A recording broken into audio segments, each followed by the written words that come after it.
ndagusuje kandi nguhaye ikaze wowe ukunda ibiganiro binyura kuri Sostify TV. Ndakwifuriza kugira amahoro y'Imana, ndakwifuriza kugira ibihe byiza, ubuzima bwiza, kandi ndakwifuriza kugira Imana ndetse n'amafaranga. Rero nkuko bisanzwe kuri Sostify TV tubagezaho ibintu bigiye bitandukanye, aho tuganira tukagira ibiganiro bitandukanye, tugenda tuganira n'abantu bakatubwira ubuhamya bw'uburyo bw'ibintu bagiye banyuramo mu buzima tubamo bwa buri munsi, kandi tujya tunabereka ko kuri channel yacu tujya ducishaho n'amafilme, ko dukomeza gushimira n'abantu cyane bakomeza kudutera courage batubwira ati ibyo mukora turabikunda, mukomerezaho rwose tuhabereye mwebwe.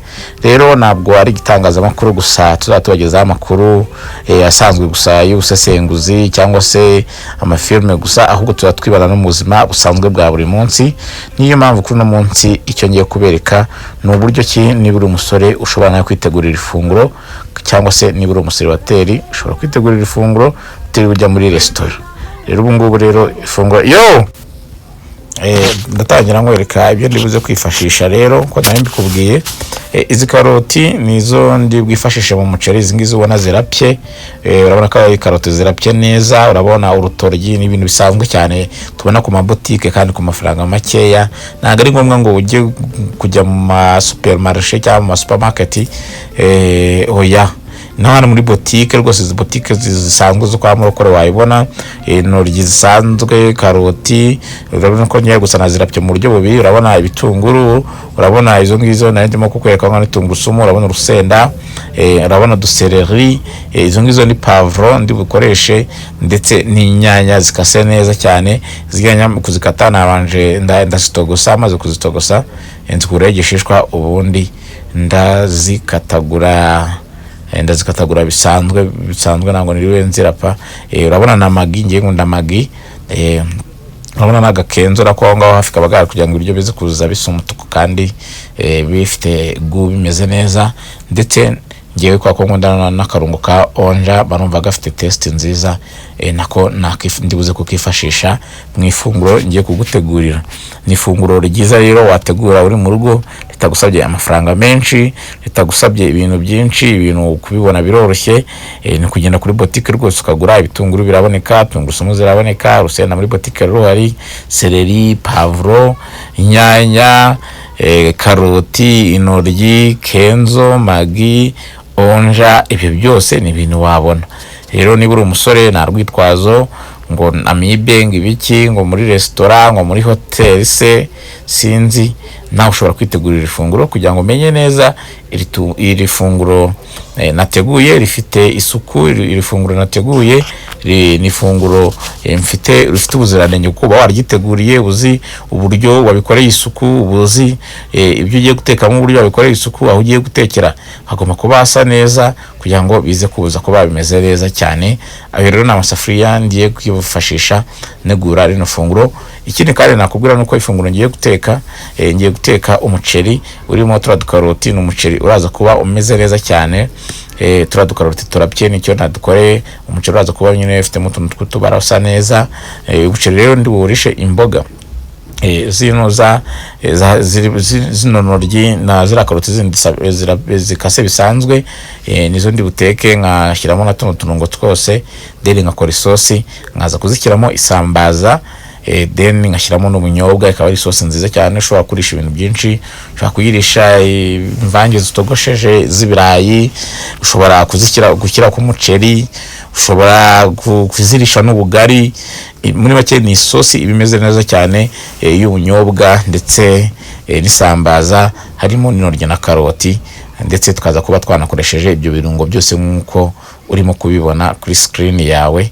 Bikaba rero ari ifunguro riraza kuba bimeze neza cyane rwose. Nta rwitwazo ngo umusore ngo ni wateka, ngo uri inkumi, ngo ni paka, ngo urajya ngo kurya hehe na hehe. Nawe wataha uvuye mu kazi se, uvuye ahandi hantu, bitewe na gahunda yawe y'umunsi, nawe ukitegurira ifunguro, kandi rikaba ari ifunguro rimeze neza cyane, riryoshye, witekeye, rifite ubuziranenge, rifite isuku, ubundi ubuzima bukaza kuba bumeze neza.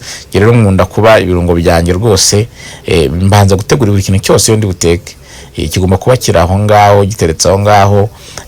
Rwose ngewe ibirungo niba ari byo gukata ibintu by'ubukate mba nabikase, nanga kuba netse ngo kandi ngo sindakata iki ngo igitunguru sindagikata kandi ngo cyari kigezwemo. Oya, ndabanza ngategura ibyo ndi buteke byose nkabikira hariya, ngiye ngasigana amanganye no guteka gusa. Kiramo kimwe, kiramo ikindi, kiramo kimwe, kiramo ikindi, gutyo. Ariko nagiye muri rwasirira yo kujya gukata ngo ndakata ibi ngo ndakata ibi, ibyo ntabwo mbikunda. Niyo mpamvu mbanza kubitegura rwose. Urabona yuko ari ibintu biba bisa neza cyane. Ikiri kandi nakubwira, ugomba kuba wibuka ubuziranenge bw'ahantu ugiye gutekera. Ese harasa gute? Ese byo ugiye gutekeraho byo birasa gute? Ese wowe isuku ufite ni iyihe? Ni byiza ko ubanza ugakaraba intoki, cyane cyane ko nizo uri gukoresha kenshi ukora kuri bino bintu utetse. Gufata ukata pavuro, ukata inyanya, ukata ikirungo, ukoresha intoki. Ntabwo abantu bose ariko bakoresha amamashini. Njya mbona abantu benshi bigisha guteka baba bari mu bikoni, bya bikoni by'abantu twita ngo nibyo mu bakire gusa, uburyo bakata. Abantu bose ntabwo ari abashefu, ntabwo abantu bose ariko baba bazi guteka ku buryo wenda bavuga ati ngo barazajya bakurikiza kuri abashefu baba tuntu twabo tworganije neza. Ntabwo abantu twese twakora ibintu kimwe. Hari n'abantu mu rugo nyine duteka bisanzwe. Abo rero nibo nshaka cyane ko mureba ukuryo namwe ushobora guteka kandi nawe ugateka ibiryo byiza. Rero amavuta yanjye urumva nabanje gushyira isafuriya, nashyizemo amavuta. Amavuta asanzwe yo guteka asanzwe. Ushobora gukoresha amavuta ni menshi, ntabwo navuga ngo n'ubwoko buhe, kuko amavuta yo wateka ni menshi. Kuko wowe ari amavuta gusa, wenda tutirengagije ko amavuta ari meza wenda cyane nk'aya mavuta ya olive oil aba ari meza, ariko ntabwo abantu bose ariko bafite ubushobozi bwo kujya kuyagura.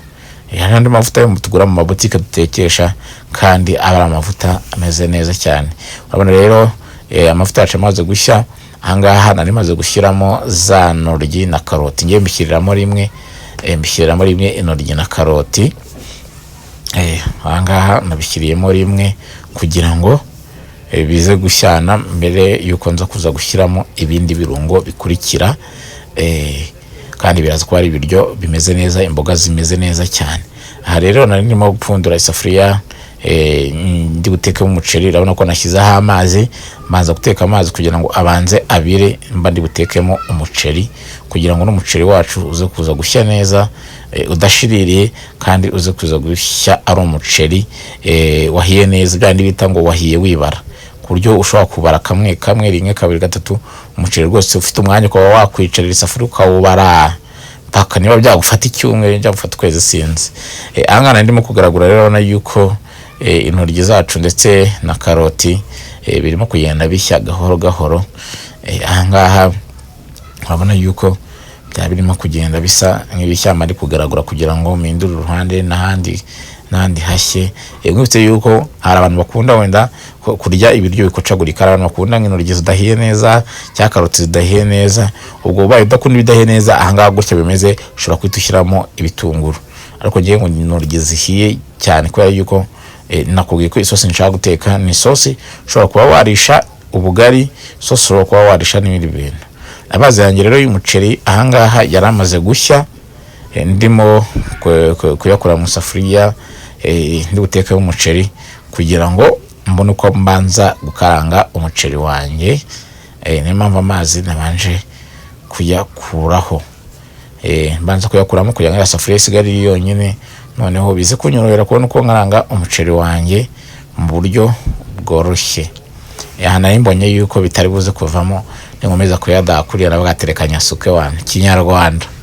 Ahangaha amazi ngiye kuyasuka kinyarwanda, noneho mbona uko nkomeza n'isafuriya yanjye ishyiremo amavuta, noneho mbashe kuba nakomeza guteka. Nako ndi kugabanya umuriro kuri gaze, kuko urumva amazi maze kuyamaramo. Icyo nshaka gusa no kugira ngo iriya safuriya yumuke, nimara kumuka itekeramo. Ahangaha rero amavuta yanjye urabona yuko yageze mu safuriya, ndetse amavuta yanjye akaba asa nk'amaze gushya. Nkaba ngiye gushyiramo twa dukaroti narapye. Urabona ko misende ushyiramo rwose twa dukaroti narapye. Ngiye kudukarangaho gake, ariko ntabwo ntegereza ko dushya kuko turaza gushyana n'umuceri gake gake. gake gake gahoro gahoro biraza gushyana. Umuntu uri hafi rwose karibuze kuba hafi dusangire, kuko iri funguro riraza kuba ari ifunguro rimeze neza cyane nawe wakwitekera uri mu rugo iwawe rwose nta bintu bya danje.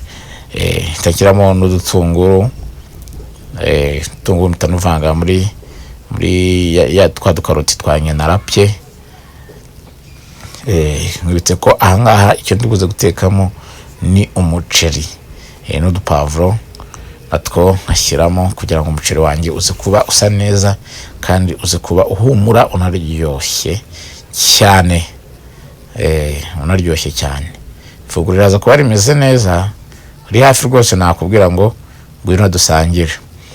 Aho nari ndimo kugaragura rero ndimo ngira ngo ibitunguru bize gushya neza ndetse na pavuro nari ikizemo bize gushya neza. Manza gupfundikiraho gatoya nko mu gihe kitarenze umunota umwe kugira ngo itunguru bibanze bise bijya gushyamo. Aha urabona yuko intoryi zanjye na karoti byahiye nkuko mbishaka. Byahiye nkuko mbishaka. Hano nari ncitwe gato mu bariro byashaka ngigenda byari bigiye gushira ariko ntabwo bigeze bishirira. Urabona yuko nahise mbikurikirana hafi. Kiramo rero pavuro maze kuzishyiramo ndetse ngiye gushyiramo na tungurusumu n'ibitunguru bishyiranamo rimwe ngewe kubera yuko n'ubundi biba biri buze gushyana. Aho ngaho rero nkizemo udutunguru dusereri natwo urabona ko ndushyizemo kugira ngo manze igiye kwanza mbigaragure.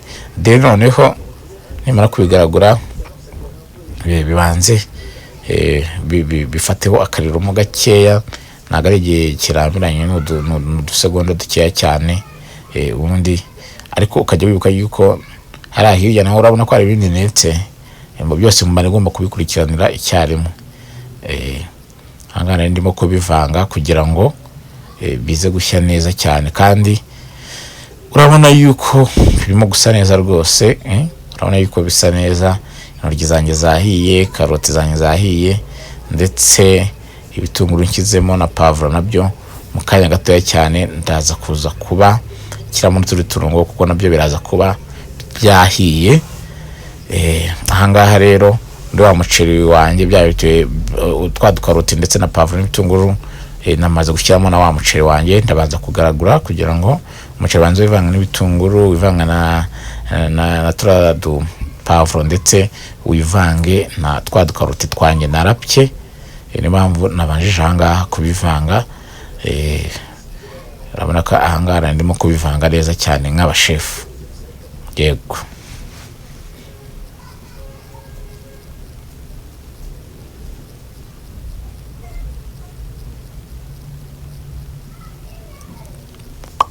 Yego.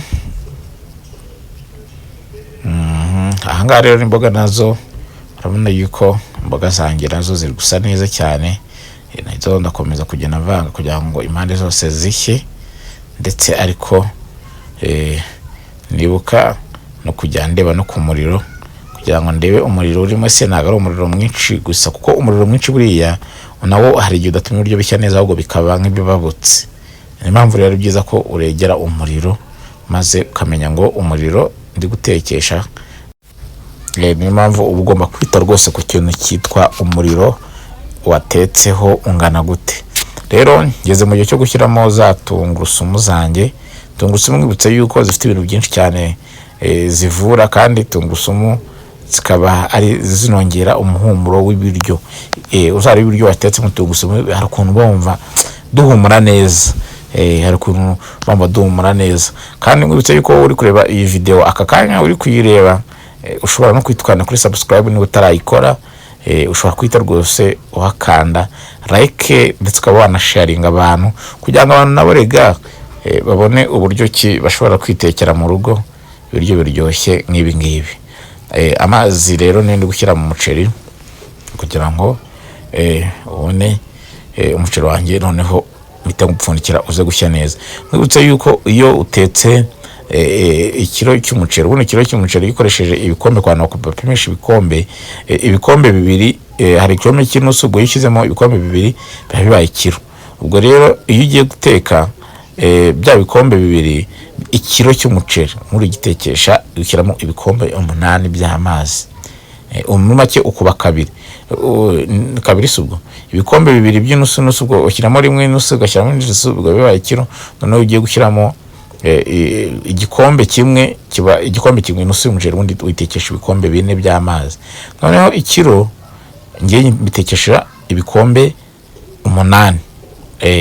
Ukuri bya bindi nafashe nyine kiramo umuceri niba nashyizemo ibikombe 2 ikiro gikombe gipima inusu 2 by'ikiro ubwo nyine natekesha ibikombe 8. Ubundi umuceri wanjye ukaza gushya neza cyane. Aho rero narimo gushyiramo inyanya, narimo kuzishyira mu mboga zanjye. Izo ni inyanya narimo gushyiramo kugira ngo noneho nangire nkore agasosi kameze neza cyane. Na agasosi kagomba kuba karibuze kuba kameze neza cyane. Hari nkubitse ko nakubwiye yuko isosi nshaka guteka ni isosi ushobora kurisha ibintu byose. Ushobora gushyira ku muceri, ushobora kurisha ubugari, ushobora kumena ku birayi byawe watogosheje cyangwa se ibitoki, ndetse niba ari kawunga warisha, pate jaune warisha. Muri make ni imboga ushobora kurisha ibintu bigiye bitandukanye. Uraza kubibona nyine ubwo ndaza kubamishije iki cyo kurya ndi gutegura. Ninza kugirisha uraza kubona yuko ni imboga nyine wakoresha ahantu hose. Komeza kugenda uvanga kugira ngo umuriro ujye hose bitaza kuza gushya iruhande rumwe, ari nako upfundikira kugira ngo umwuka uheremo, kugira ngo umwuka nawe uze kuza kubihisha bimeze neza cyane. Iraza kubiryoshye rwose ndabibasezeranije. Umuntu uri hafi nababwiye ngo rwose ashobora kumamagara akaza nkamuhaho nta kibazo.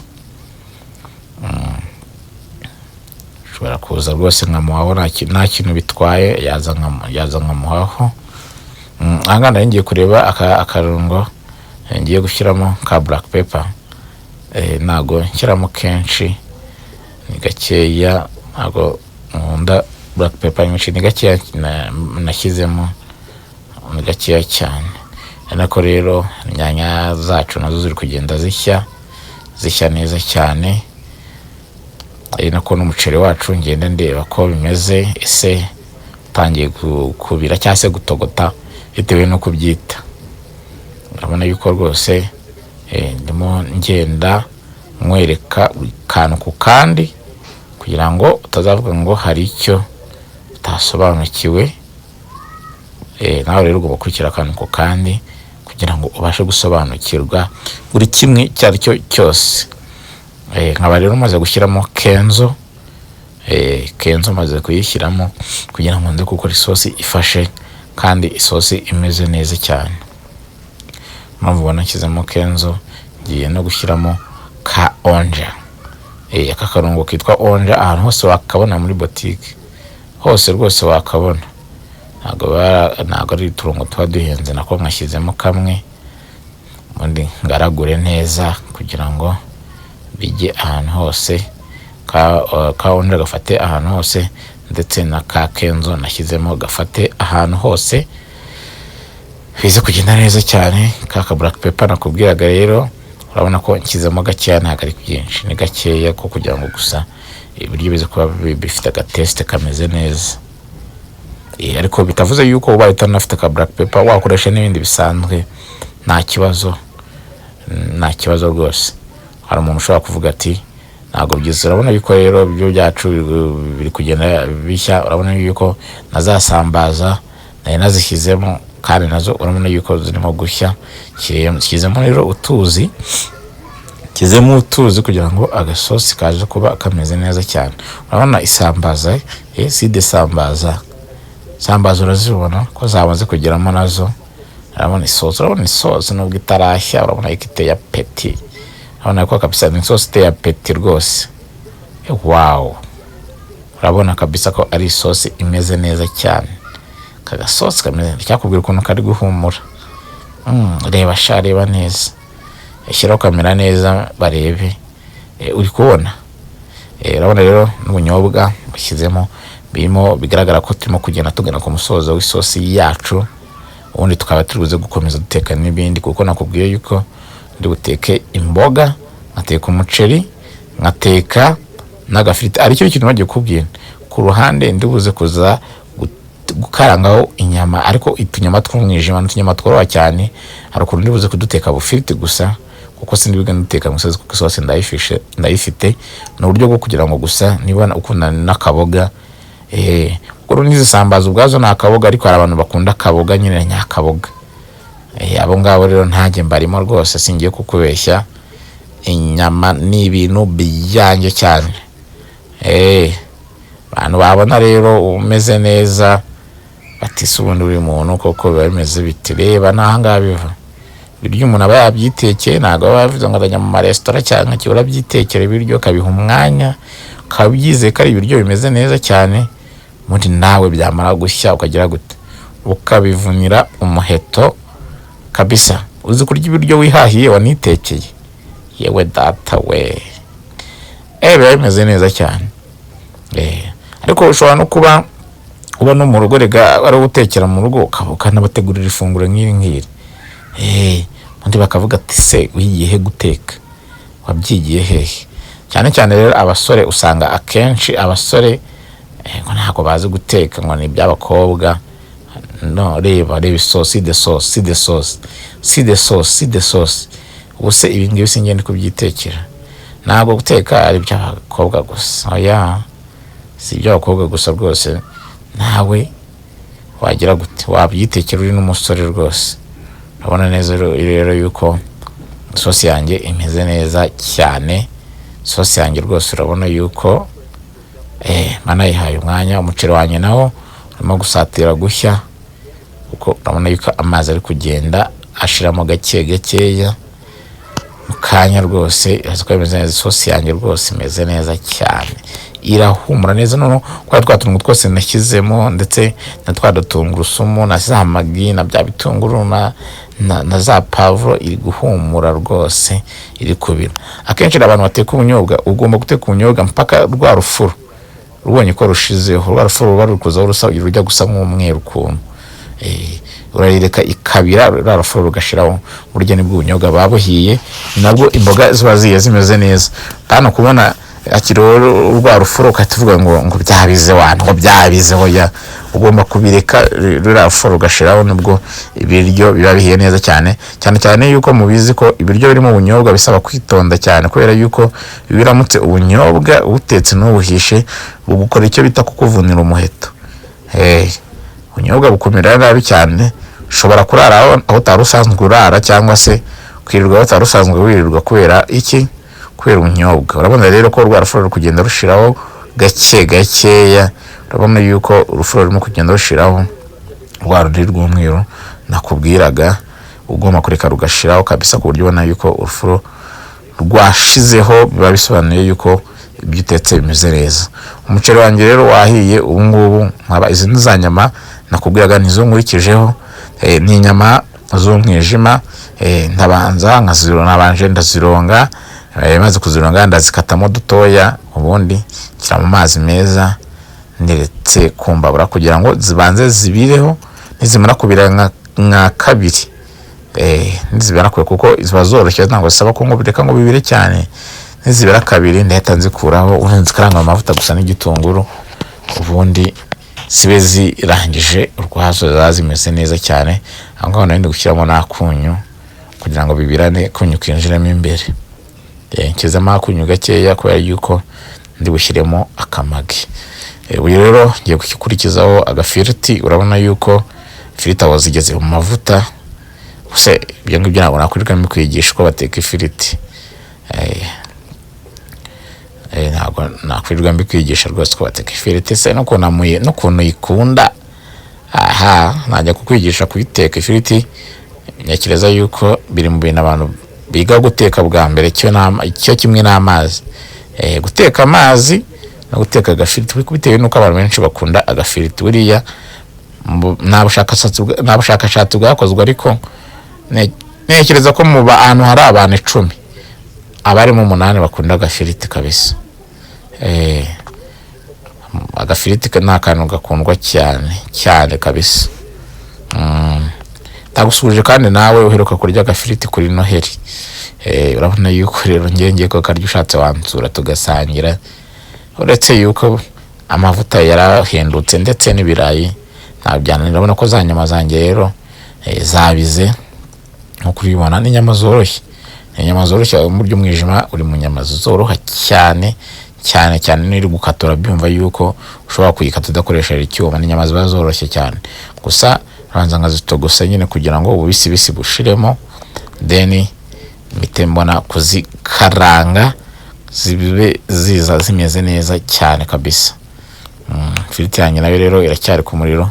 Ifiriti rero kaba ari kimwe mu bintu uteka bisaba umuriro mwinshi, niyo mpamvu ahangaha ku muriro rwose uba ugomba kuba washyizemo umuriro uhagije.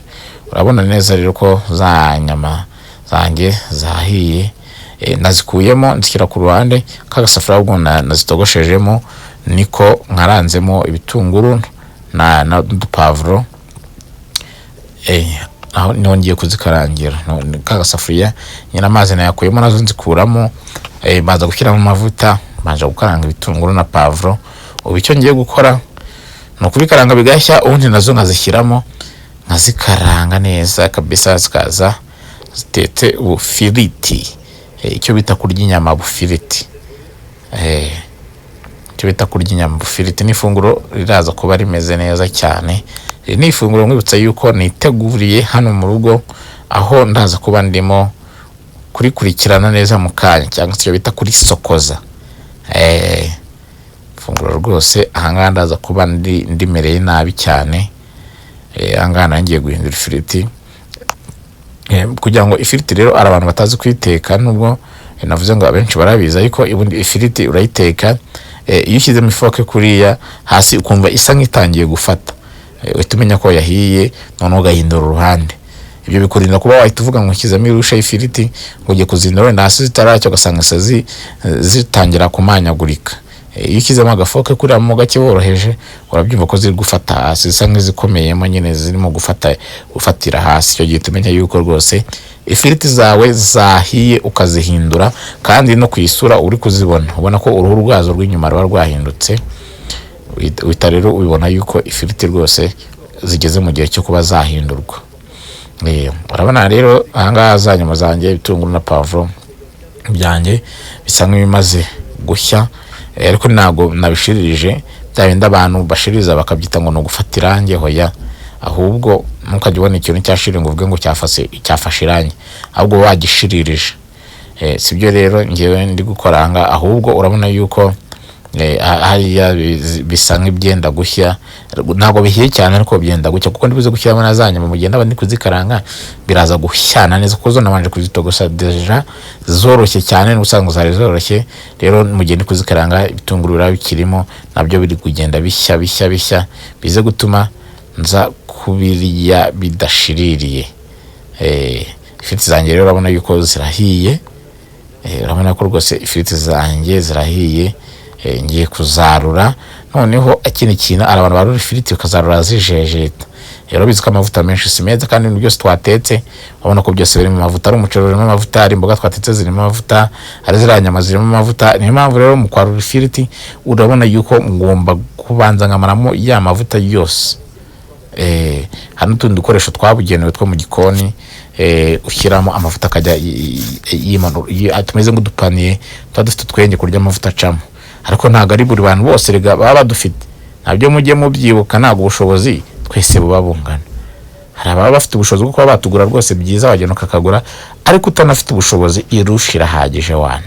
Urabona se amavuta ntayamazemo.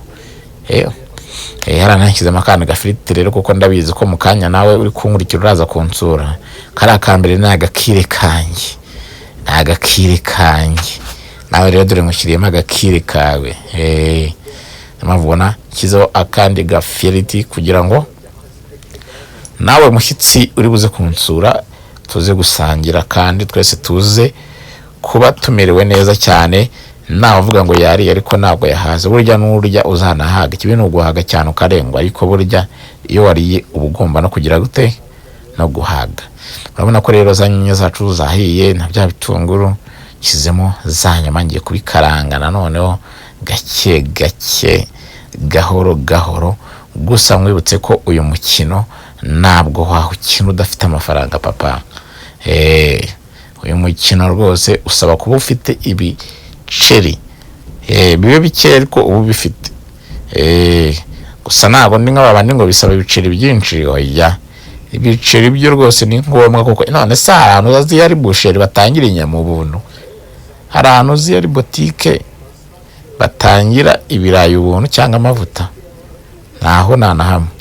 Rero urumva yuko ibintu byose bisaba ibiceri, wenda ibiceri biba atari byinshi ariko ibiceri byo rwose umuntu arabisabwa kugira ngo ubashe kurya neza. Bisaba ko uba washoye amafaranga.